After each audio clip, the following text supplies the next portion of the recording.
Buongiorno a tutti. E estamos aqui em mais um episódio especial em Lavoro Podcast. Sejam todos bem-vindos. E hoje tem uma convidada muito especial, uma parceira de trabalho. A gente começou lavorando junto. Muito. E acabou criando-se uma amizade. E hoje a gente passa horas conversando. A gente falou, a gente precisa gravar. E na verdade foi essa a ideia do podcast, porque a gente conversava muito, né? Começou por aí, né? Começou por aí. Muita conversa, muita pensamento, muita troca. E aí virou parceiro, amigo, terapeuta, confidente. Foi isso aí. Tudo junto e misturado. Seja muito bem-vinda, Aline Barros. Muito obrigada. Muito obrigado pela presença, muito obrigado pela companhia aqui dessa tarde de hoje. Uma entre tantas outras. Uma de tantas outras, só que hoje a gente vai bater papo. Hoje é gravado. Hoje é gravado. Ai, meu Deus, hoje é gravado. Vai dar bom, vai dar bom. Vamos lá, simbora. Só que hoje eu quero conhecer a Aline Barros. Diferente. Hoje é diferente. Muita gente não conhece, às vezes você tá pela produção, não tá na execução, né? Quer dizer, você tá na execução, você tá na produção ali, mas você não tá na frente, né? Mais pergunto do que respondo. É, exatamente. E hoje é o contrário. Deus. Vamos lá, tô animada por isso. Tá, então me conta assim, vamos começar ali do começo da Aline. Me conta ali, como foi sua infância? Como que você começou ali? Legal. Seus sonhos, né? Porque a gente sempre fala assim, o que você quer ser quando crescer? Né? Então, quando você começa a perguntar isso, você começa a imaginar. Eu acho que isso já faz parte um pouco do planejamento do seu futuro, né? Dos seus sonhos. Então, como foi sua infância ali? De onde você veio? De onde você cresceu? Até você estudou? Como foi? Muito boa pergunta. Obrigada pelo convite de estar aqui, é um prazer. Imagina, né? Depois de tanto tempo aqui, tantas trocas. E falar da infância é lembrar de um tempo que dá sempre saudade, né? Porque passa muito rápido. Eu sempre fui a menina criativa, inquieta, curiosa, da Zona Leste de São Paulo, que cresceu ali com uma mãe artista plástica e um pai amante do rock and roll. E que isso é bom gosto. Bom. E que desde cedo tinha ali curiosidade pela arte, que foi expressada através dos muros do bairro onde eu morava. Então, o grafite logo me encantou, porque era uma coisa que estava acessível ao meu olhar, de onde eu estava, né? E com isso fui crescendo, mãe professora, educadora, artista plástica, o pai já vindo desse lado funcionário público, eu e meu irmão numa casa bem simples da Zona Leste.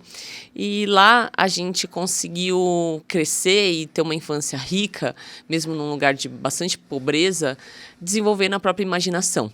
Então, hoje, essa mulher criativa vem muito daquela criança que lá do quintal criou histórias, criou aventuras, dividiu imaginações junto com o irmão e fez do quintal o seu mundo, sabe? E isso, eu acredito que é dali que começou esse olhar para mais cuidadoso, mais analítico e curioso sobre tudo que me rodeava. Começou do quintal de casa. E assim, aí estudei mesmo em escolas públicas, próximas de casa, num bairro que chama Arthur Alvim, né? Um bairro aí desafiador da Zona Leste de São Paulo. E eu sou muito grata por isso, sabe, Nando? Porque isso me deu acesso a tudo que eu chamo da periferia mesmo, zonas de prostituição e droga que eram próximas à escola e tráfego que acontecia na escola. E isso me trouxe um olhar já do que a gente tem que ficar esperto, do que é o bom e ruim. Acho que isso bate forte numa época da vida, mas também te prepara e caleja para o que vem depois. Então foi uma infância num desenvolvimento criativo muito grande, foi uma infância onde teve na escola grandes aprendizados, não só em conhecimento, mas da vida, né? Grandes superações também, mas com certeza contribuíram aí para a pessoa que eu sou hoje. Que incrível. Bom, eu não sabia. Tá vendo? Eu não sabia. Entre tantas conversas, não entramos nunca nesse. soube que você veio da ZL. Isso é importante, né? Me respeita, mano. Isso aí, né? Mas sabe o que é engraçado? Que hoje você tem filhos. Tenho 3. Tenho João, Pedro e Maria. É diferente, né? Totalmente. Hoje, para eles, tudo que eu não tive, você tenta proporcionar. Diz que esse é o erro da educação do futuro, né? Eu não Terapeuta, não assista esse capítulo. sei. Lourenço achou que tem muita coisa que eu não tive, né? Mas assim, eu tento explicar para eles os perigos, os desafios do viver, do crescer, né? Mas realmente eles têm uma realidade totalmente diferente. Estudam numa escola de ponta, não têm acesso ao que é perigo e que é desafiador do mundo. Eles crescem um pouco mais protegidos e isso acho que é até da menina que um dia conheceu isso e prometeu que para a família ia dar um futuro diferente. Então, João, Pedro e Maria, cada um com seu gosto, foram se desenvolvendo. João é o mais velho, atual chefe de cozinha. O Pedro é meu jogador de basquete. A Maria é uma ginasta, né? Ginástica olímpica incrível. Mas são crianças aí bem privilegiadas, sem sombra de dúvidas. Privilegiada porque a mãe trabalha bastante, né? A mãe tá no lavoro. Alguém tem que laborar para eles poderem ser privilegiados, não tem jeito. Mas você acha que isso vai impactar no futuro deles? Você acha? Porque assim, o que é bom? Você fala de você, é uma experiência sua. E você tenta passar o máximo ali, mas eles tiveram outra infância, outras coisas. E eles sabendo de onde que a mãe ali, do esforço que a mãe faz para criar tal. Você acha que eles pensam do futuro? Eu acredito que a gente é moldado pelas nossas histórias, Nando. Então, com certeza, eles vão ser pessoas um pouco mais conscientes na questão do respeito à mulher, com certeza, porque foram criados por uma de forma solo, né? Então, esse olhar, esse respeito, eu prezo todo dia dentro da minha casa. Eles são bastante independentes, porque quando você cria filhos de forma mais solitária, você tem que fazer deles pessoas autônomas. Então, eu às vezes vejo crianças na rua, quero, tal. Meus filhos não, já pequenininhos já falavam, se viravam, já, né, carregavam a própria mochilinha. No aeroporto eu sempre gostei muito de viajar, eles, a malinha de rodinha bem pequena já empurravam. Você fala, Aline, por quê? Porque não tinha outra mão para ajudar, né? E eu sempre entendi que o filho, ele tem que compor a sua rotina de lar, mas ele não tem que ele dominar essa rotina. Então eu já tinha uma característica minha, questões que eu gostava, eles vieram para somar e incorporar isso, mas eu não moldei a minha vida por eles. Então acredito que isso vai fazer deles adultos mais conscientes, assim, nesse lugar de respeito dessa história, né? Agora, claro, o desafio é que com isso eles sejam completos, que possam também viver as próprias histórias, né? Porque eu vejo também adoro ouvir histórias e contar histórias. Eu vejo gente que veio de outros lares, de mães solteiras e falam assim, porque eu tenho que honrar minha mãe, fica, né, o filhinho da mamãe. Eu não quero isso, eu quero que meus filhos possam voar, que eles sejam plenos e completos para isso, mas que eles tenham respeito a outras histórias e mulheres semelhantes à minha. Incrível. E como tem muitas mães, né? Tem pais também, mas acho que tem muito mais mães solo aí. O que você diria para elas aí que tá começando agora? Tem um recém-nascido ou pelo menos um filho pequeno aí para seguir aí. O seu maior tem quantos anos? O meu maior tem 14 e a menor tem 9 hoje. Tá. Bom, tem um pouquinho de diferença, mas pensando nos mais velhos ali hoje, você fala assim, já é adolescente, já é outro papo. Mas o que você falaria para essas mães? Que pergunta, hein? Essa doeu. Nando, eu falaria para elas que elas precisam se acolher também e que elas precisam ter um espaço para elas no dia. Porque, assim, a gente é criada na ideia de que cuidar de si mesmo é uma questão egoísta. E não é verdade. Quando você cuida de você, você é melhor para o outro. Então, se tratando da mãe, a mãe que tem a fatia do dia para ela, mesmo que pequena, ela pode ser melhor para o próprio filho, para o próprio trabalho, para as próprias relações que ela estabelece desde ali. E não, quando você sai de um relacionamento, você tenta ser a super trabalhadora, a super mãe, e aí de repente você se olha esgotada num espelho e fala, meu Deus, e eu? Né? Então, se eu pudesse dar um conselho para essa mãe, eu falaria, respeite a sua história, acolha as suas vitórias e crie na sua dinâmica de vida um espaço para você. Que seja, cada um tem uma rotina, né? Para você tomar seu banho, lavar seu cabelo com tranquilidade. Seja para você que, às vezes, é uma mulher que é mais vaidosa, pintar sua própria unha. Seja para você ler um livro em algum momento que você goste, mas tem que ter um espaço seu para você. Porque o maior risco é se desconectar de si mesmo. Então, isso aconteceu comigo e a transição de me reconquistar foi deliciosa, mas morosa. Então, se eu pudesse aconselhar alguém, seria realmente conecte-se com você, tenha sua agenda, tenha seu espaço na sua vida e assim você também vai ser uma mãe melhor para os seus filhos. Muito incrível. E aí você quando você virou mãe, você já era formada? Não. Não? Eu estava finalizando a faculdade. Finalizando a faculdade. Mas já tinha lá a minha experiência profissional e estava começando a empreender. Então foi muito interessante também a descoberta. A Athena tinha coisa de 3 anos, né? E uma empresa de 3 anos ainda é um bebê, né? Então, assim, foi junto com a maternidade que eu descobri o empreender. E foi muito louco, porque aí depois eu tive um atrás do outro, e a dinâmica era muito maluca, porque eles, com 20 dias de vida, eu já voltava para o escritório. E eu voltava para o escritório com eles junto comigo. Então, foi uma época que eu lembro com saudade e lembro ao mesmo tempo de forma meio saudosista. Eu lembro da mala gigante para ir para o escritório.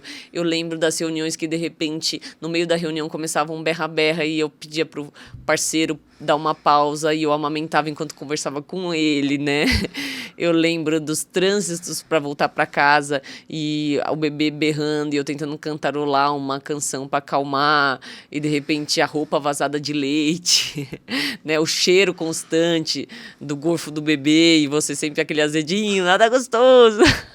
Mas, só quem tem pra saber, só quem tem pra saber. E você tendo que chegar para uma reunião com aquele cheiro e porque não deu tempo de passar em casa e trocar de roupa. Então, assim, isso tudo me fez mais forte, mas também me fez mais humana, sabe, Nando? Porque você consegue hoje valorizar outras histórias de maternidade no meio do empreender ou no meio da carreira profissional, quando você vive isso, porque você sabe os desafios que aquilo compreende. Então, assim, a Athena começa comigo muito jovem e essa maternidade faz parte dessa história nesse processo. Que incrível. Então foi junto ali, né? Foi tudo junto e misturado. que gostoso, né? Foi divertido, digamos assim. Foi uma aventura. Umas amigas estão no momento aí de, né? Viro mãe, não viro e tal. E elas me perguntam, Aline, o que é ser mãe? Né? É uma boa pergunta, né? Aí eu falo para elas assim, sabe o amor que você imagina? Eu falei, é muito mais. Aí elas ficam animadas, assim, né? Agora, sabe o trabalho também que você imagina? Elas, eu também, é muito mais. Então é sobre isso, né? É sobre você se adequar dentro desse amor e desse trabalho e não tem cartilha, não tem fórmula mágica, é o dia a dia que vai construir essa relação. Exatamente. Só quem tem para saber como que é você ter filho, né? Exatamente isso. Você nunca sabe, tipo, o trabalho que dá ali e o quão é, né? O amor e o trabalho, né? Tipo assim, você não consegue medir o seu amor, né? Como você mede o amor? Não tem como você medir o amor dos filhos. Como foi para você tocar o trabalho e a vida da rotina paterna? Eu tinha terminado uma sociedade. Então eu ainda estava, né, ali ainda me organizando para começar a nova empreitada. Só que então eu tive o tempo, foi gostoso assim, eu tive um tempo, porque teve nesse intervalo. Óbvio que, né, falta de dinheiro vem, porque né, do fotógrafo, daí você falou assim, não fechava eventos, sempre trabalhei com eventos, não dava para fazer não tinha estúdio ainda. Então foi bem assim, foi mais tranquilo nesse quesito de tipo não ter eventos fechados e ser aquela loucura. Porém, também não tinha dinheiro, né? Era puxado. Então, assim, não, vai sobrar um tempinho aqui, eu vou fazer um evento, vou fazer alguma coisa. Então, assim, é trabalhoso demais. Eu tive gêmeos, né? Uau! Então, você pensa, 2 bebês de uma vez. Óbvio que você teve o seu perto, né? Sim. Mas, pensa, os 2 ali ao mesmo tempo. É diferente. Então, assim, eu tive um tempo, né, ali de... logo no comecinho, aquele ano, né, foi 2016, então 2016 até 2017 eu consegui me organizar um pouquinho. Mas fácil não é, né? Fácil não é. Ô Nando, eu tô com uma dúvida pra você. E pai fotógrafo, fotografa os filhos o tempo inteiro ou é uma questão mais casa de ferreiro, espeto de pau? Total, isso que eu ia te falar agora. Você fala, sabendo, você nunca vai montar a câmera. Tanto que a câmera fica hoje no estúdio e tal, essas coisas. E de vez em quando você sai, você viaja e leva. Aí você leva aquela malona de foto, aquele monte de coisa que você vai fazer. Chega lá na hora, é aquele correria que você fala assim, não dá pra montar. Então você usa ali o que dá. Então, assim, eu sempre falo, e isso até tá no meu curso. A melhor câmera é a câmera que você tem acesso mais rápido. Sabe? Que seja, então, assim, eu sempre falo, vale a pena ter um celular de ponta? Vale a pena ter um celular de ponta, porque o momento acontece muito rápido. E não dá tempo de você montar a melhor lente, a melhor câmera, a melhor luz para você captar aquele momento do melhor jeito mais perfeito. Então, se você tem um celular ali que é de ponta, que você tem umas configurações ali que te auxilia e te ajuda, vale a pena. Lembra que eu te falei, o celular tem que ser um celular novo, bom, porque é ali que você vai registrar parte da sua vida. Às vezes você até se montar, o momento não ficou mais perdeu. Natural, né? O pôr do sol já não tá mais ali. Tá ali. O romance já foi por água abaixo, a criança não tá fazendo mais a careta. Você leva pra fazer, você tira 3 fotos, as outras 1000 é tudo chorando. Aí, quando era pequenininho, você fala, vou fotografar, lindo, bebê. Você leva, aí troca a fralda, dá mamada, aí dorme, chora. Então, tipo assim, tira 3 fotos. Mas é divertido? É gostoso, porque a gente quer fazer tudo. Só que às vezes não dá tempo, né? Então, assim, faz o que dá. Eu também chegou um momento que eu não me cobrei mais na minha vida. Aí eu falei assim, se eu me cobrar, eu vou ficar chateada. Porque eu queria, não, poxa, eu sou fotógrafo e não tenho uma vida fotografando meus filhos. E aí você vai passa um mês. Eu queria fazer assim, dos 9 meses, 1, 2, 3, 4, 5, 6, todos os meses. Depois 1 ano, 2 anos, 3 anos, sabe? Tipo, todos os meses, fazer um time-lapse da vida deles.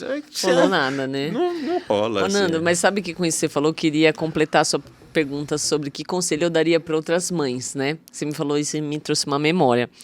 Realmente, assim, além do que eu já disse, eu acho que é o conselho de você faz o seu melhor todos os dias, né? De diminuir a autocobrança.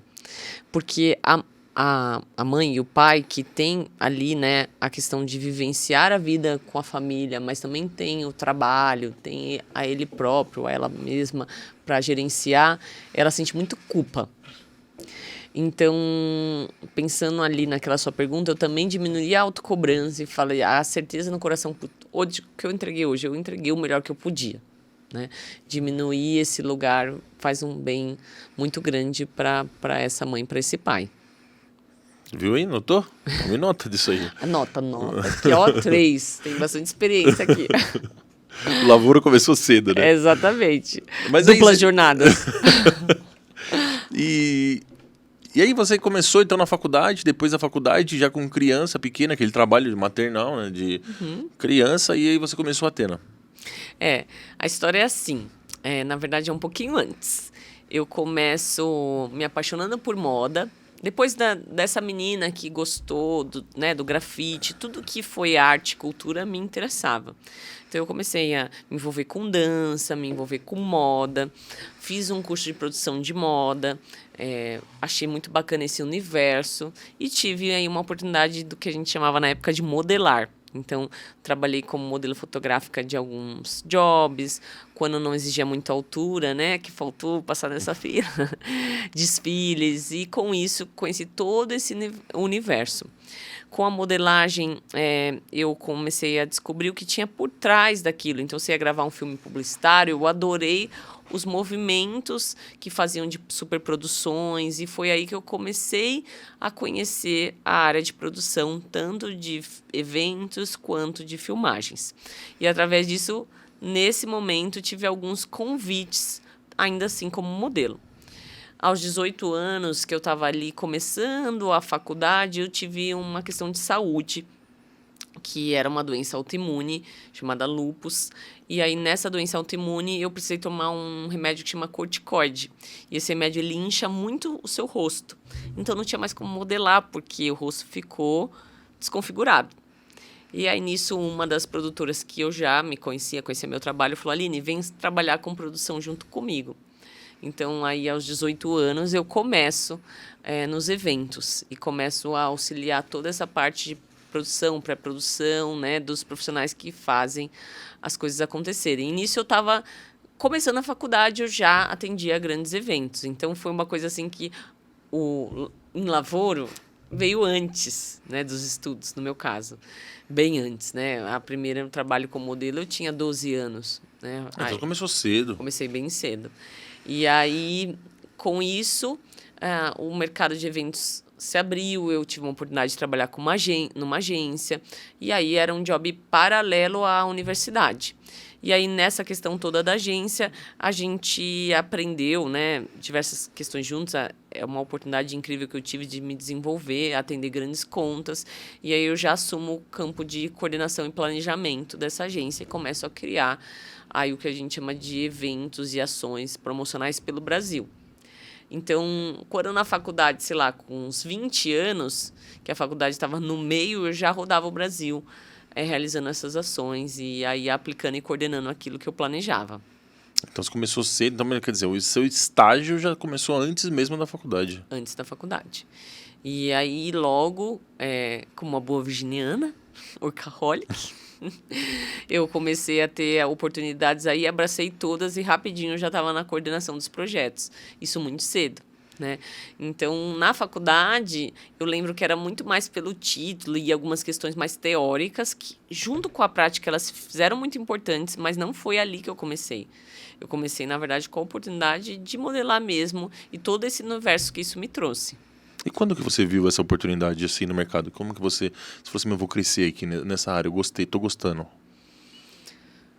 Nando, foi quando eu percebi quanto envolvia estética e detalhes. E esse olhar de estético, eu acho que é um talento, tá? Então, eu começava a ver nas produções dos filmes publicitários que tinha até a sincronização dos copos em cima da mesa e dos tons dos sucos, eles pensam, né? Quanto harmoniza a sua roupa, que ambiente vai estar de cenografia falando, harmonizando as falas, as luzes. E toda essa estética que isso criava me encantou. E foi o ponto número 1. E o ponto número 2 é pensar que cada trabalho na época envolvia muitas pessoas e outras histórias. E aí eu fui me conectando com isso. E aí eu pensei, puxa vida, eu quero fazer parte disso. Né? Mas lógico que como a menina da Zona Leste de São Paulo, eu não podia errar ou não podia voltar, falar, não é bem isso que eu quero, vou fazer outra faculdade. Não tinha chance do erro na escolha. E até que eu produzi um evento, na época, para uma empresa de tecnologia, e esse evento era um evento de acessibilidade. Então, era um evento para tecnologia de acessibilidade para bancos. E aí, nesse evento, foi, para mim, um chamado. Por quê? Porque era um evento que tinha várias pessoas da política, de grandes decisores de empresa, da área de tecnologia e acessibilidade. E nesse evento tinha um convidado que era uma pessoa com deficiência surdo-mudo. E aí, no momento do evento, existia uma palestrante com deficiência visual no palco. E aí, na hora do debate, esse convidado falou, eu quero fazer uma pergunta. E na hora deu aquele pã, né? Como um deficiente surdo-mudo faz uma pergunta para uma palestrante americana com deficiência visual. E aí, né, deu aquele... E aí foi a hora que a gente se moveu para criar toda uma dinâmica, onde ele fazia a pergunta em Libras, a intérprete de Libras passava para a cabine de tradução simultânea, que traduzia para o inglês no receptor da palestrante, e isso fazia de forma contrária também. E ele conseguiu se comunicar. Eles se comunicaram. E quando isso aconteceu, o olhar de felicidade desse homem, para mim, foi tão precioso que pulou a lágrima do rosto e eu falei, é isso que eu quero fazer. E aí você fala assim, Aline, então a essência é a comunicação? Não. A essência é a conexão. Quando eu percebi que mesmo com muitos desafios, né, eles conseguiram se comunicar e se conectarem, eu falei, é isso que eu quero fazer. E coincidentemente, né, contando a história, aí eu finalizei a faculdade, fui aí dedicada até o fim, apaixonada pelo tudo que eu aprendi até o fim, e sou até hoje. Assim, fui depois disso empreender na Atena, e aí toda a história começou daí. Que incrível, não sabia, né? Até você vê, a gente conversa, mas que bom que deixou assim, né? Tem muito assunto. É pra gravar. Isso é bom, isso é bom. E aí, então, daí, depois disso, você começou a empreender quando? Aos 24 anos. 24. Aí você terminou a faculdade e aí você... Terminei a faculdade, fiquei mais um tempo nessa agência. E aí é um lance que você vai ver assim, como é importante você se conhecer, né? Porque nessa agência eram mulheres maravilhosas, que empreendiam e realizavam grandes projetos. Mais uma vez eu me dei conta que eu estava entre umas 15 mulheres, mas nenhuma delas era mãe. E eu tinha o sonho de ser mãe. Então, eu vi na oportunidade de empreender, bobinha. Achar que eu ia fazer uma melhor gestão do tempo e que eu conseguiria, com isso, realizar meu sonho de também ser mãe. Então, realmente, a dinâmica da agência na época era muito louca. Você vivia viajando o Brasil inteiro. E eu falei, não, empreendendo eu vou gerenciar esse meu tempo e vou conseguir conciliar com a maternidade. E foi por isso a tomada de decisão da Athena nascer. Incrível. Tão esperta essa menina. Aí foi bem assim, né? Aí quando você vai para a vida real, você vê que não. Que alguns aprendizados do empreender, né? Que é o tema do nosso podcast. Do seu, ó, já tô chamando de nós. Que quando você tem um negócio seu, ainda mais ele no momento de construção, você dá muito sangue, muita alma, muito tempo. Que não é porque você é um bom profissional numa especialidade, você vai ser um bom gestor, empreendedor. Que é preciso se especializar nisso. Então, assim, todos esses aprendizados eu fui vivendo junto da maternidade. E não sei se você ia fazer essa pergunta, mas eu acho que é legal falar. Se eu pudesse falar assim para quem está empreendendo, uma dica hoje seria: faça Empretec. E não estamos sendo patrocinados pelo Sebrae. Sebrae, fica de olho aqui. Olha a oportunidade. Olha a oportunidade, vai que vem outro antes. Mas o ponto é que quando a gente empreende sem saber, sem se formar, você toma mais cabeçadas. A partir do momento que eu vivi o Empretec, foi um divisor de águas na empresa. Eu me entendi exatamente nesse papel de gestão. E aí eu entendi a importância de eu respeitar meu tempo, de eu me desenvolver, de como desenvolver meu time. E aí deixou de ser a Aline comunicadora, estrategista para a área, né, do marketing, dos eventos, das experiências de branding, e sim essa gestora empreendedora da Athena. Bom. Mas isso você fez antes de começar a Athena ou não? Não, eu fiz a Athena já tinha uns 5 anos. Mas anos. Se eu pudesse dar uma dica hoje, eu faria antes de começar um negócio, sabe? Ou logo no primeiro ano de vida do negócio, você ter aí uma formação para te ajudar a se desenvolver como gestor, não só dentro da sua especialidade. Então, assim, eu sou, Aline, um excelente fotógrafo, muito bom, mas você é um bom gestor, né? Então, assim, isso não tinha, naquela época, escola que ensinava. E o Sebrae foi o caminho que eu encontrei. Legal. Hoje é bom, assim, hoje tem muito treinamento, né? De empreendedorismo, eu acho que está em alta, né? Muito desses eventos. E aí você aprende muito com a experiência dos próximos, né? De outras pessoas. Isso é importantíssimo. Você participar de eventos. Você fala assim, poxa, não sei o que caminho eu tomo, tal, mas às vezes você participando de um evento, você começa a abrir e entender que às vezes é bom você fazer sempre estudar, sempre estar de ponta nos seus estudos, fazer eventos desses de treinamento é importantíssimo para fazer network, para você conhecer pessoas. E não é só isso, né? A vida do empreendedor, ela é muito solitária. Então, eu entendo que quando você troca, por mais que seja para um consolo, você escuta o outro e fala, ufa, não sou só eu que me sinto assim. Às vezes, aprender com o erro, com as histórias do outro, opa, vou me prevenir para isso não acontecer comigo, né? E até hoje é assim. Esses dias eu perguntei para uma amiga o que ela falaria para ela mesma se ela estivesse começando a empreender, né? Agora, e ela falou assim, revise bem os contratos. Eu escutei isso 16 anos depois e pedi pro meu jurídico. Eu falei, por favor, vamos dar uma revisão no modelo de contrato da Athena? Por quê? Porque o aprendizado ele é contínuo, né? E a melhoria também. E isso você só aprende quando você já tem uma visão aí estratégica e gerencial da empresa.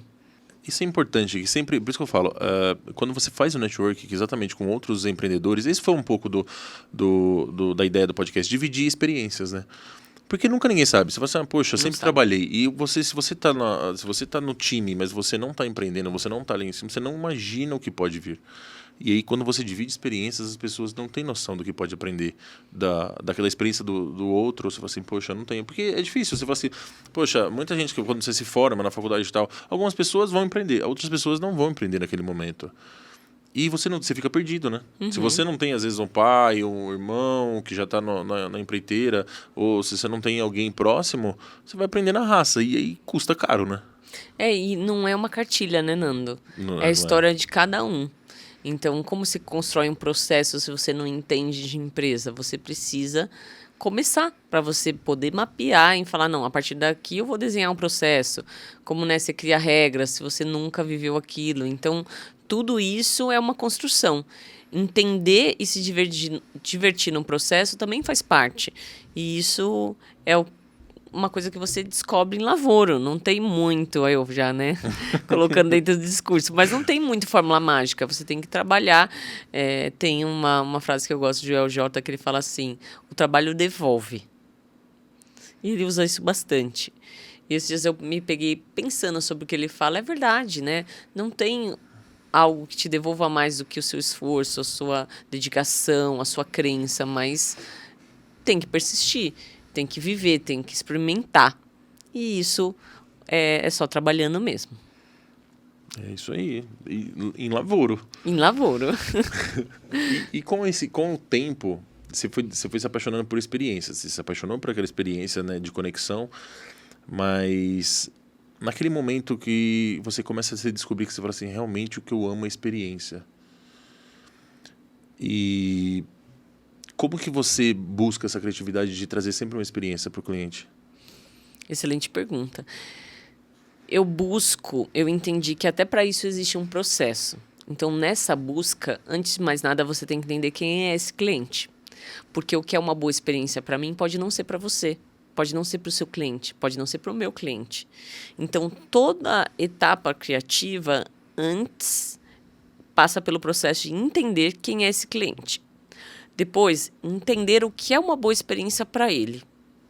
E aí, na hora de entender o que é uma boa experiência, a gente precisa discutir conceitos. Você pode falar assim para mim, Aline, uma boa experiência é algo simples para mim. E eu vou te dizer assim, tá bom, o que é simples para você? Porque o conceito do que é simples para você pode ser uma coisa, para mim outra. Então, mapear, analisar, conhecer esse cliente é a etapa número 1. Uma vez que conheci, é a gente ter, além de estratégia, um plano de ações que conectem com aquela necessidade que a gente identificou naquela pessoa. Então eu sou, aqui a gente falou, né, uma mãe de 3 filhos. Eu não vou fazer, se fosse eu o cliente da ação, um evento que comece às 9 horas da noite. Aline, por quê? Porque essa mãe quer voltar para casa. Entende? Eu vou fazer, então, provavelmente, uma ação mais cedo. Eu vou, nessa ação, criar outras histórias também que envolvam maternidade. Eu posso criar gatilhos que tenham imagens correlacionadas. Então, aí você começa a construir das percepções dessa pessoa. E a criatividade, que é a sua pergunta, né? Está muito envolvida ao repertório. Então, assim, ela é sempre provocada por aquilo que também está dentro de você. Então, qual que é o seu repertório? Quais são suas referências? O que você sabe para poder criar? Porque criatividade está muito acompanhada de inovação. Então, sempre eu me cobro o meu time para a gente estar indo em exposições, vivendo experiências, viajando, experimentando coisas novas, né? Conversando com pessoas, conhecendo culturas, conhecendo histórias. Porque na hora que você pega um briefing, entende quem é aquela pessoa, aquele, né, cliente do cliente, é a hora que você vai puxar seu repertório para trazer soluções criativas. E dentro de todas as experiências, assim, me conta uma marcante. Na minha vida profissional, essa que eu te contei do homem que conseguiu falar mesmo sendo surdo-mudo, me conta uma que você proporcionou para um cliente, assim, que ele se emocionou, você falou assim, é aí. Legal. Eu tenho várias, mas eu vou te contar uma que me chamou muita atenção. A gente faz vários eventos, entre eles a gente faz convenções, né? E numa recente tinha uma etapa da convenção, um momento de premiações. E a empresa, ela teve lá mais de 50 premiações, o que tornou esse momento um pouco mais extenso. E lá dentro de mim, ficava me questionando assim, puxa vida, né? Esse momento tem que ser extenso assim? E uma pessoa que estava no plano do evento, ela, quando eu tinha notado que a pessoa estava muito mal-humorada, que era uma pessoa fechada, tinha uma expressão, tudo comunica, né? Tinha uma expressão triste, uma expressão sombria mesmo. E essa pessoa, a partir do momento que ela passa do palco e ela recebe um conhecimento, ela dali para frente é outra. Passa a sorrir, passa a abraçar, passa a se divertir, e ela já sai do palco extremamente emocionada, chorando mesmo, né? Então, às vezes, a experiência ela tá no simples, né? E a gente precisa ter atenção para perceber o que o outro precisa, né? Ainda respondendo a sua pergunta, eu lembrei de outro evento. Nós tivemos um evento que era um evento para C-levels, né? Decisores de alto nível de um evento de relacionamento. E era um evento de 3 dias, num hotel de luxo, conteúdos ali de pessoas super, né, arrojadas, aí, desejadas no sentido de autoridades. Mas teve um momento do evento à noite que tinha uma confraternização. E nisso era uma confraternização de vinhos, né, uma pegada mais de relacionamento. E aí o dia estava muito frio. E a gente, como os aquecedores não estavam dando conta, a gente pediu para o hotel criar uma fogueira. E aí, de improviso, nós fomos atrás de umas varetas de madeira e alguns marshmallows. E aí oferecemos para os executivos se eles queriam, né, esquentar na fogueira o seu próprio marshmallow enquanto tomavam um bom vinho. E para nossa surpresa, nas avaliações dos eventos, as pessoas colocaram que uma das experiências mais impactantes deles foi o que eles viveram, quantos gatilhos de memória eles tiveram durante a experiência da fogueira. Então, assim, muitas vezes está no simples, está em perceber o que aquele cliente precisa, que momento ele está, o que ele está sedento por viver, e proporcionar isso da melhor forma. Legal. Isso é interessante, né? Porque às vezes a gente pensa em fazer algo surreal. E não é bem o surreal que vai impactar, né? Às vezes, exatamente, você trazer uma memória ali para o executivo que está há anos sem ter passado, poxa, quando eu era criança, fazia com meu pai, e trazer isso realmente não tem preço, né? É uma junção, né? Então tem uma frase que eu gosto muito, que, desculpa, eu não lembro o autor, mas ela fala assim: existe profundeza na simplicidade. Então, assim, a gente faz também eventos super robustos, onde envolve toda uma tecnologia imersiva, né? É uma interação única que a tecnologia traz, mas isso tem que ser conciliado com um bom atendimento, sabe? Com uma equipe que te atenda de forma humanizada e acolhedora, com detalhes, né, sensoriais. Isso sozinho não se sustenta. Porque a gente não é só tecnologia, a gente é um povo caloroso, a gente quer emoção, a gente quer vivenciar momentos que nos tirem do automático, que nos transformem e nos leve para um novo olhar. Então, isso sozinho não é suficiente. E pensar nessa jornada que o cliente vai percorrer e construir ações que acolham essas necessidades, com uma hora com uma experiência super arrojada, hora com uma ação do marshmallow na fogueira, hora com marketing olfativo, que vai trazer uma memória. Isso é que vai fazer a experiência ser marcante e memorável para quem está vivenciando. Legal. E você sendo mulher hoje, que assim, no meio executivo, não que não tenha, mas hoje acho que o feminino tá muito em alta, tá muito bom, o mercado mudou muito com as ideias femininas. E isso é bom, muda, porque eu sempre acho que veio de um mundo que era muito masculino, e hoje às vezes o feminino traz um pouco a leveza, traz um diferente. Você sendo hoje a mulher nesse mercado executivo, o que você acha como você conecta com esse mercado que você vê seu diferencial? Eu acredito que, como mulher, eu tenho a sensibilidade do perceber. Eu não defendo bandeiras solitárias, eu defendo a ideia da conexão, né, do complemento, da parceria entre os gêneros, mas, com certeza, a mulher ela é mais sensível, né, ela é mais delicada, ela é mais detalhista, na maioria das vezes, e essa análise, esse perceber, até pelo instinto, né, pelos pressentimentos naturais aí da nossa natureza mesmo, eu entendo que é um diferencial para a mulher na hora de fazer uma ação, planejar uma jornada e estar no mercado que eu me encontro hoje. Então, quando eu vou ver esse diferencial, eu percebo que muitas vezes passaram vários profissionais e olhares, mas que quando tem um olhar feminino, ele vai para aquele lugar de acolhimento, de olhar, de empatia, e isso ajuda a transformar aquela ação e as pessoas que estão conectadas nela. Que você daria de conselho para mulher empreendedora hoje? Assim que pode ser dentro da sua área, mas acredito que a experiência, que a gente está falando de experiência, ela conecta com muito das áreas, né? Então, assim, se fosse uma mulher que tá começando no seu, na sua área hoje.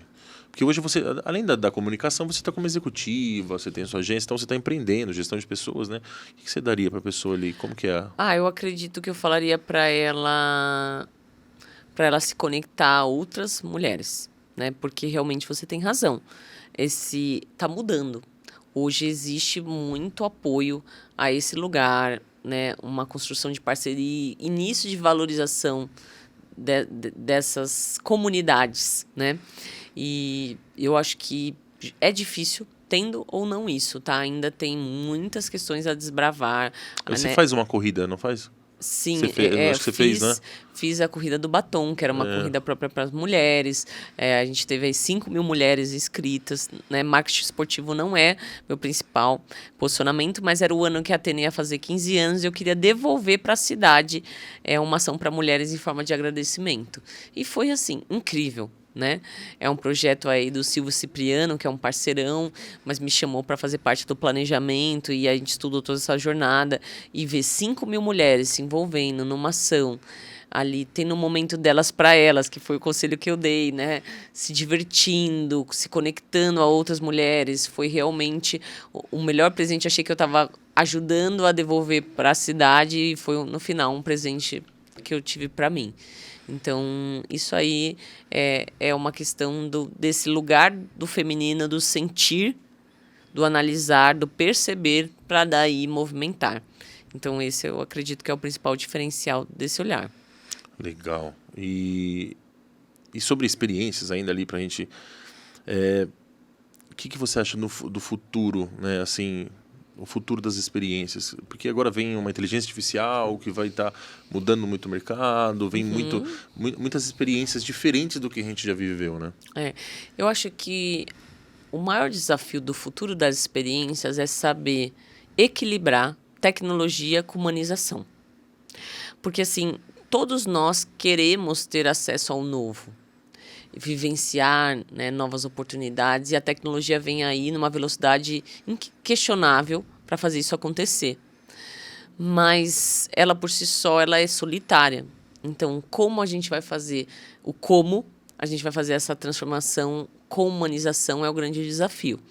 E aí, já respondendo isso mesmo que eu levanto como questionamento, eu entendo que é a preocupação dessa jornada, de quem é o cliente que vai vivenciar e como a gente vai fazer esse impacto, né? E dentro disso, detalhes importam, né? Elementos de marketing sensorial importam. Você entender começo, meio e fim, planejar desde a primeira impressão daquela ação importa. E ter esse cuidado o evento, por exemplo, ele não termina quando ele acaba. Então, assim, o evento acabou. O que vai ser pós-evento? Importa. E são ações que as pessoas esquecem porque não tem um planejamento por trás, na maioria das vezes. Tem um olhar muito da operação, que é um lugar que hoje resulta menos, porque ninguém aguenta mais do mesmo. Legal. E o que você faz, assim, para subir sua régua? O que eu faço para subir minha régua, eu primeiro entendo que diariamente a gente precisa aprender e se desenvolver, né? E as formas de aprendizado hoje não são mais tradicionais. Você pode fazer uma especialização, uma pós-graduação, mas trocas, conversas, viagens, né, leituras, isso tem que ser constante. E aí, com isso, eu estou sempre também desenvolvendo novas parcerias, agregando dentro da ideia de um bom planejamento de jornada, quem é que vem junto com novidades para trazer ali. Então, assim, não é, sei, não, estou sempre aprendendo e quero puxar junto comigo quem sabe também, ou quem está se desenvolvendo também. Porque é através disso que se cria o novo, né? O novo é você se desafiar a criar. E, né, nessa ideia de criatividade, desafios e repertório, o novo vai passar a existir. Então, para subir essa régua, você precisa estar disposto a se desenvolver, a provocar o novo e a planejar algo que não é comum aos olhos e sentidos das pessoas hoje. Legal. E se um cliente, às vezes, aparecer um cliente novo e ele fala assim, eu preciso mudar minha posição, meu branding, eu preciso me renovar. E o que você aconselha para ele, assim, de começo? Eu gosto de uma frase para defender essa sua pergunta que fala assim: me dê 6 horas para derrubar uma árvore e eu passo as 4 primeiras afiando o meu machado, né? Então é de um filósofo que essa frase representa o quê? Prepare-se no diagnóstico, prepare-se nessa imersão do antes para entender o que você é, o que você quer, quem é sua empresa, qual mercado você está inserido. Esse diagnóstico ele tem que ser feito com bastante cautela, bastante cuidado para chegar nas respostas de o que é sua marca, né? O que é o mercado que você atua, quem é seu cliente e a partir disso planejar ações que estejam condizentes com os seus objetivos, com o que o mercado precisa e que também com o que o cliente quer. Então, é realmente essa fase de diagnóstico, ela precisa ser muito cuidadosa e é sim a fase de afiar o machado para na hora que for cortar a árvore ser bem certeiro e não perder nem tempo nem dinheiro. Bom, isso é sempre bom, para todo mundo isso é bom. Sim. Olhando para a imagem, tanto do cliente quanto a sua, se você, assim, como você é uma pessoa que traz experiências, que cuida e entende que o cliente precisa para mudar a marca dele, o que você faz para conectar a sua marca? Como você cuida da sua imagem?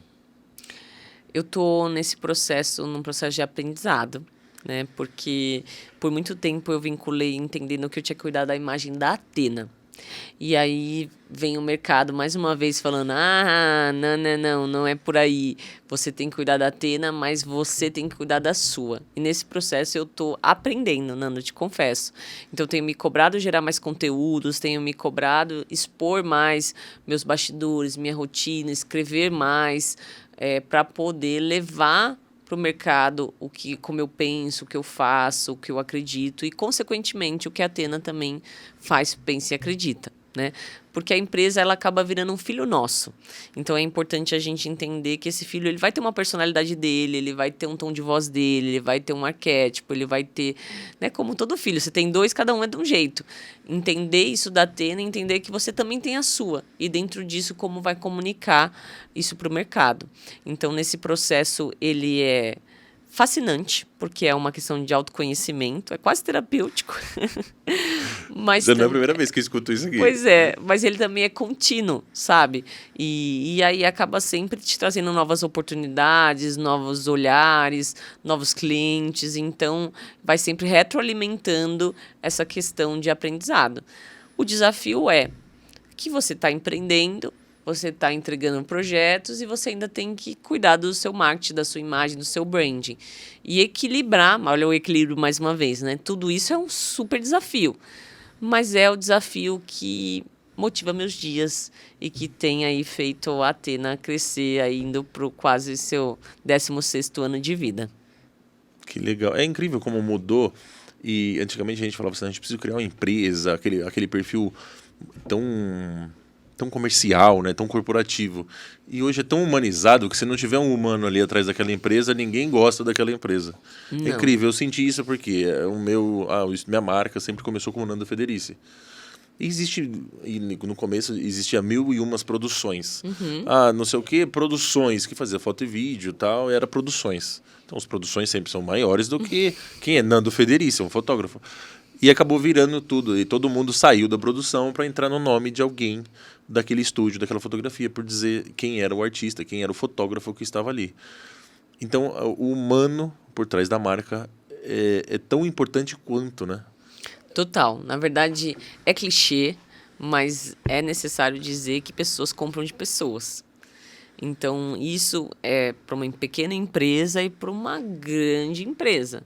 Mesmo multinacionais, né, grandiosas, eles hoje querem entender quem são os CEOs por trás daquela empresa, né? Quais são as políticas, valores que estão, propósito por trás daquela empresa.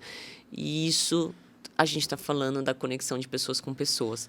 Então, por mais que isso seja algo não novo, né? Acho que foi muito falado, eu acho que as pessoas ainda não entenderam a importância, o valor de se conectar, primeiro, se demonstrar como pessoas por trás de uma marca e uma empresa e depois se conectar a seus clientes também nesse caminho de mais humanização. E nesse caminho de humanização, você aprendeu a servir. É um servir. Tudo é servir. O que você aprendeu com o servir? Eu aprendi, Nando, que a única coisa que vai fazer a vida fazer sentido é quando você entende que você está aqui para servir outras pessoas. Então, a gente fica buscando, né, o propósito, o porquê, né? Comece pelo porquê de cada ação que a gente faz, mas ele é muito mais simples. Ele está no ato de servir.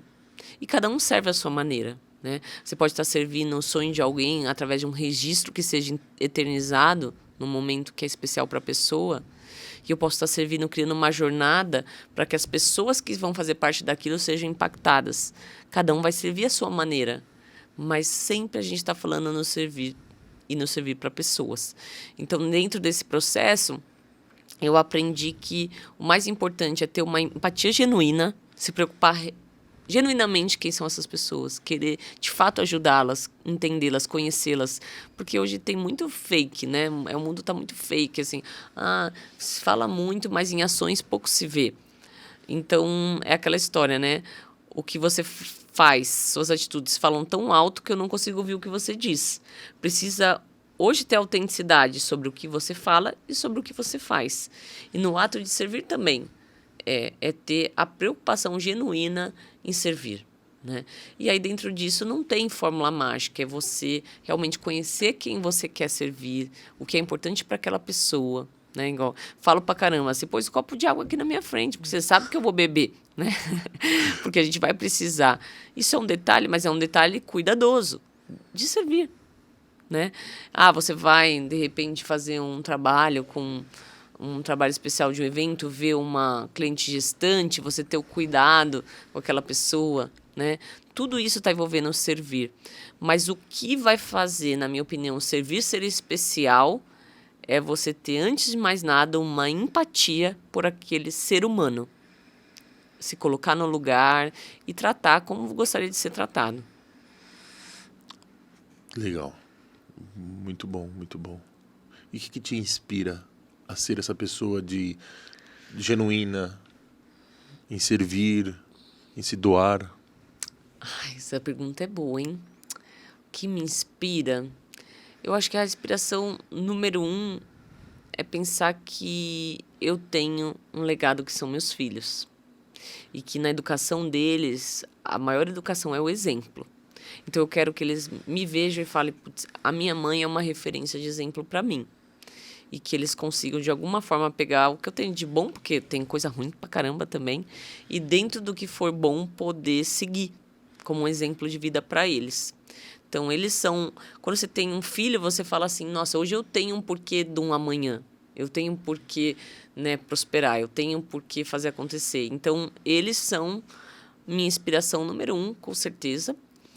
E a outra, Nanda, é que eu sou uma pessoa que gosta de pessoas. Então, dentro desse processo, sempre foi para mim natural me preocupar com elas de forma genuína. Então, eu não consigo falar assim, eu estou super bem, mas se eu para vir até aqui, eu vi extrema pobreza na rua. Aquilo me incomoda, eu não passo despercebido. E essa inquietude me dá uma sensação de o que eu posso fazer para melhorar. Então, essa inquietude vai fazer com que eu mobilize outros parceiros, que eu trabalhe por isso. E, mais uma vez, pensando nessas pessoas e no futuro para os meus filhos. Legal. E qual que é o seu sonho? Meu sonho? Putz, que pergunta boa. Meu sonho é ter tempo. Tempo hoje é um desafio para poder equilibrar mais a minha vida. Ser uma profissional de excelência que eu sempre fui, ter momentos transformadores em família e ainda assim, como eu aconselhei, para não ser casa de ferreiro espeto de pau, ter momentos especiais comigo, né? Estar na minha agenda. E te confesso que às vezes o equilíbrio dessas 3 frentes são muito difíceis nos dias de hoje, porque às vezes o trabalho te consome 14 horas num dia, né? E aí você chega em casa culpada que você ficou pouco com a família. E aí você fala, meu Deus, passou a semana, não fiz nada por mim. Então eu ainda estou no momento de tentar equilibrar tudo isso. Mas o que é isso? É falar de uma gestão de tempo. Então meu sonho hoje é poder gerir melhor esse tempo, porque tempo é vida. E eu quero ter mais tempo e vida para essas 3 frentes que eu acabei de te falar. O meu trabalho, a minha família e o meu tempo comigo mesma. Isso é importante. Eu acho que esse equilíbrio eu vejo isso, não é nem eu sonho sim, mas eu vejo como paz, sabe? Paz de espírito. Total. O dia que eu me equilibrar desse jeito com minhas frentes, com meus filhos, com minha vida profissional, com minha vida pessoal, eu tenho paz, né? Aquela paz de você falar assim, é se levantar empolgado, você trabalhar e falar assim, é se agradecer, né? Agradecer, ter a gratidão ali por Deus. Sim. E falar em Deus, vamos entrar um pouco na espiritualidade? Bora. O que para você é fé? Fé é acreditar naquilo que você não vê. E isso para uma pessoa que gosta de ter o controle é muito difícil, né? Porque você quer comandar, você quer direcionar, você quer planejar. E quando se fala de fé, é você entregar e confiar naquilo que você não sabe, que você não vê, mas que você acredita.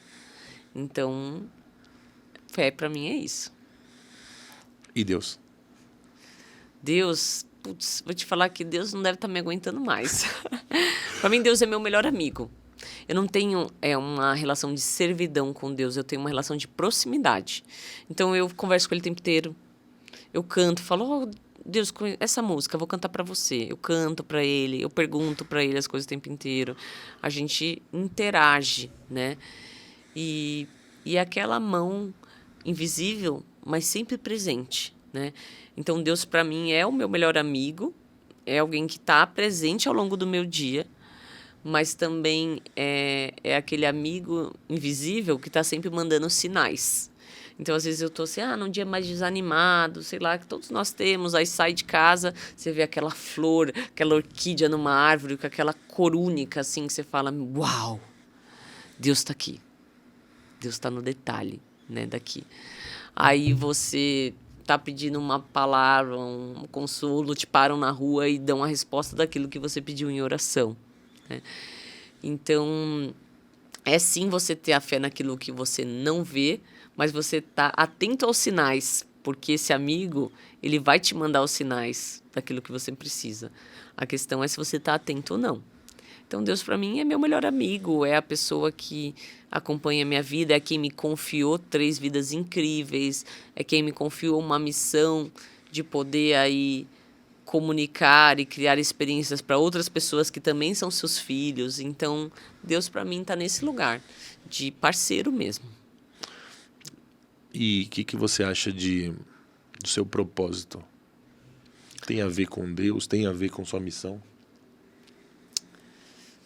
Meu propósito, acho que tenha muito mais a ver com esse meu incômodo hoje de ver o mundo como tá, né? Então, eu te falei, a gente vê várias pessoas em momento de dificuldades, você vê hoje o mundo num estágio muito doente, né? Hiperconectado, super distraído, exausto, então com a vida muito no automático. Então, esse mundo meio doente é o que move meu propósito hoje, que é conectar pessoas, né? Então, assim, eu sinto genuíno prazer quando eu percebo que uma pessoa saiu do estado do automático e tá de corpo e alma sobre uma ação, sobre uma mensagem ou sobre a troca com outras pessoas.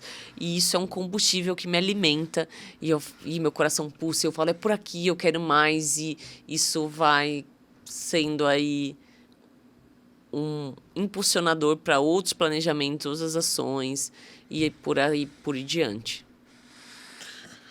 Incrível, legal. Isso é bom, é bom. E que eu sempre falo, às vezes as pessoas não conhecem você. E aí isso o que é bom? Eu saber, não só eu, mas você contar para as pessoas também o que você pensa, né? Às vezes numa reunião de trabalho, às vezes a pessoa se conecta e fala assim, poxa, eu queria entregar a minha conta ali, minha empresa, como cuidou do meu filho, que você cuida ali, desde pequenininho até crescer e prosperar. Mas eu queria encontrar alguém que tenha os mesmos valores que eu. Sim. O que você entende de valores? O que você me fala sobre valores? Os meus valores? Os seus valores. Os meus valores principais são a integridade. Eu acho que o que você for fazer, você tem que pensar na sua honestidade, né, na sua palavra, no que você se compromete com isso. Então, integridade é um valor principal para mim. O segundo é a transparência. Dá, não dá, não dá. Mas, assim, você jogar sempre limpo. Você dormir de cabeça tranquila no travesseiro, né? A força daquilo que você se compromete. Porque quando você se compromete, alguma pessoa está contando com aquilo. E aí faz a noite virar dia, mas você tem que entregar o que você se comprometeu, né? E um valor para mim ainda, um quarto valor seria empatia, porque eu acho que é um dos maiores desafios hoje a gente se colocar no lugar do outro, ainda mais quando você não conhece o outro, a história dele, né? Então, por isso a importância até do repertório para conhecer histórias, viver emoções, porque aí te facilita compreender o momento que aquela pessoa está e, por isso, ter um olhar mais empático sobre aquela pessoa. Então, esses são os 4 valores principais hoje que me regem e também regem a minha empresa. Eu vou fazer umas coisas que você está acostumado a fazer, o bate-bola, porém eu quero um pouco mais. Bora. Eu quero que você me fale um pouco do que é. Tá bom. Eu perguntei sobre, né, Deus, você me falou, fé, mas eu quero saber Aline. Aline, o que é? Nossa, no bate-bola não dá, vô. Aline é uma mulher sonhadora, é uma mulher criativa, que acredita nas pessoas, que trabalha duro, que é uma mãe apaixonada. A Aline é uma pessoa que sempre se cobra muito, se cobra em dar o seu melhor, se cobra em movimentar outras pessoas e histórias juntos com o sonho que ela tem. A Aline é estranho falar de si mesmo, né? Terceira pessoa. Eu sou uma pessoa que gosta de pessoas, que adora se comunicar, adora conhecer novas histórias e que entende que a arte é uma ferramenta para salvar a gente do mundo no automático que a gente está hoje. Família. Família é a nossa razão de voltar para casa, né? Família é o porquê, às vezes, engolir sapos. Família é o nosso maior motivo e combustível. Família é onde a gente vê a nossa continuidade e onde a gente cria uma história que vai passar de nós, vai para o outro e que vai criar outros e, com isso, ter aí uma continuidade num legado mesmo. Trabalho. Trabalho é onde eu me sinto útil, é onde eu sinto que eu contribuo para o mundo, é o que faz eu me sentir viva e faz eu me sentir aí importante para outras pessoas. Eu entendo o trabalho como uma fonte de renda, mas ele é mais que isso. Ele é mesmo uma missão dentro do que eu acredito. Amigos. Amigos são a família que a gente escolheu. Amigos não são escolhidos por uma questão de conveniência ou comodidade. São almas que se encontram. E se encontram por afinidades, por conexões, por gostos, por vontades, por carinho. E esse carinho não precisa ser explicado, mas ele precisa ser verdadeiro. Ele precisa ser na alegria e na tristeza. Ele precisa ser aí uma entrega empática. Ele precisa ser uma parceria contínua. Ele precisa ser uma troca justa. Amizade, para mim, é aquela aquele presente da vida mesmo, raro. Eu não acho que na vida a gente tem muitos amigos, a gente tem poucos e bons. Passado? Passado é uma coisa que te faz melhor, porque te traz calos e aprendizado, mas que deve ficar lá, no passado. Eu acho que não deve ficar sendo toda hora relembrado, memorizado. O passado é uma coisa que pouco eu cultuo. Futuro? Futuro é o que mais me traz ansiedade. Eu sou uma pessoa que eu gosto das coisas no meu tempo, né? Então, eu planejo e já quero fazer, e já quero que aconteça o que eu imaginei. Então, eu tenho muita ansiedade pelo futuro, mas ele sempre, para mim, me surpreende, me apresentando mais do que eu sonhei. Então, futuro é hoje, né? Porque eu sempre estou trabalhando por ele, mas ele sempre é surpreendente, porque ele te entrega mais do que você desejou. E se você pudesse voltar no tempo, o que você falaria para você quando você era pequena? Quando você era sonhadora ainda? Eu acho que eu falaria: não se cobra tanto. Eu sempre me cobrei uma régua de excelência muito alta por tudo que eu fiz na minha vida. Então, era um trabalho escolar, era a primeira profissão, eram os relacionamentos. Tinha que sempre dar o máximo, dar o melhor, sempre, né? E eu não me arrependo disso, porque isso também me formou o que eu sou hoje, mas quem vive essa autocobrança sabe também que isso traz um peso. Eu pediria que eu não me cobrasse tanto para ter mais leveza nessa caminhada. Legal. E se fosse para você falar algo para um amigo que está deixando... Talvez você não se vê, mas está deixando sua cidade, está deixando seu lugar ali. O que você falaria para ele? Eu falaria que a casa dele está dentro dele. Que o principal que ele tem é o que ele carrega na mente, no coração e nas ações. E que o que ele vai fazer hoje é o que ele vai colher amanhã.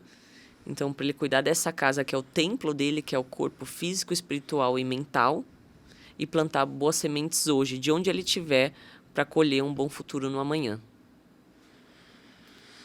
Muito legal. Tô muito filósofa. Tá, nossa. Profundo isso. Você precisa escrever um livro, eu acho.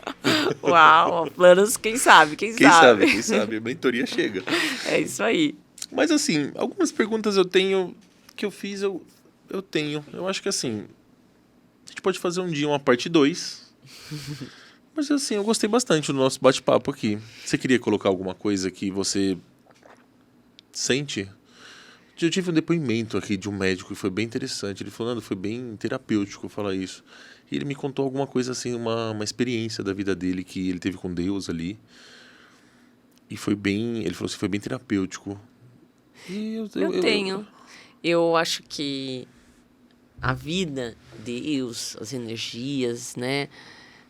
Ela muitas vezes fala com a gente através de pessoas. E eu queria aproveitar essa oportunidade para te dizer que você é uma dessas pessoas, né?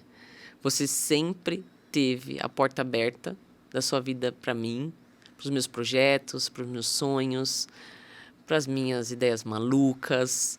Sempre foi um parceiro, tanto profissional quanto um grande amigo. E quando eu vou, então, pensar nesse Deus que eu acredito e agradecer pelos anjos da terra que ele coloca para nos apoiar, nos amparar e caminhar mesmo do lado, eu tenho certeza que você é um deles.